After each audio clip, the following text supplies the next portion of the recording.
What if the biggest risk in the US-China trade war hasn't happened yet? And what if it's already been scheduled? Because China just did something very specific. They didn't escalate. They created a 6 to 9 month window to hit back later. Not today. Later, when the system is weaker. China just launched new trade investigations into the US. On the surface, it looks like retaliation. Just another headline before a summit. But this is not about today. This is about timing. Each investigation runs for 6 months, with a possible 3-month extension. That's not a reaction. That's a pre-programmed schedule.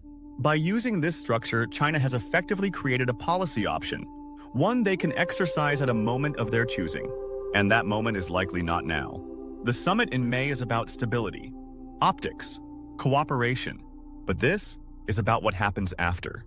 So step back and look at the sequence. Stabilize expectations first, buy time second. Act when conditions shift. That's the setup. Now here's the mechanism. One of the investigations targets US restrictions on Chinese green exports, solar modules, battery inputs, and clean technology supply chains. And this is where it gets real. Think about the solar plus storage system, LFP battery components, inverters, grid equipment. If pressure shows up there later this year, you're not just affecting trade flows. You're raising the cost of building energy infrastructure. And that cost doesn't stay contained. It moves through industrial margins, construction costs, and eventually into inflation. Now layer that into the macro backdrop. The global economy outside the US is already soft. Europe is slowing. Emerging markets are tightening into higher energy costs. China itself is not strong. At the same time, the US is stuck in a narrow lane. Growth is holding, but inflation isn't fully under control, and markets are already priced for a soft landing. This is where the real risk appears.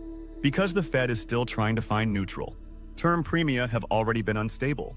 If a supply-side shock hits in the second half of the year, through trade friction or supply chain disruption, this isn't just another inflation print. It risks pushing inflation expectations higher again at exactly the wrong time. So now the Fed faces a real constraint, cut rates, and risk reigniting inflation, hold rates, and risk tightening into a slowdown. That's not a normal cycle. That's a timing-driven policy trap.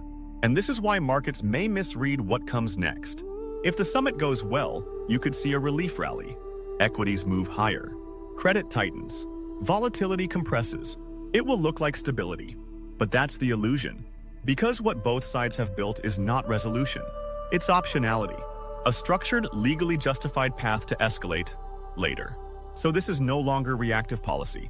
This is pre-positioned policy, and in macro, that shift matters, because markets don't usually break on the announcement.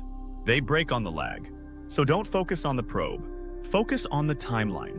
Focus on what happens after the summit, when this clock starts to matter. Here's what I would watch.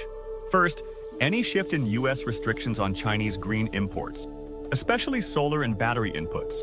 Second, pricing pressure in industrial supply chains. Not headlines, but margins and input costs.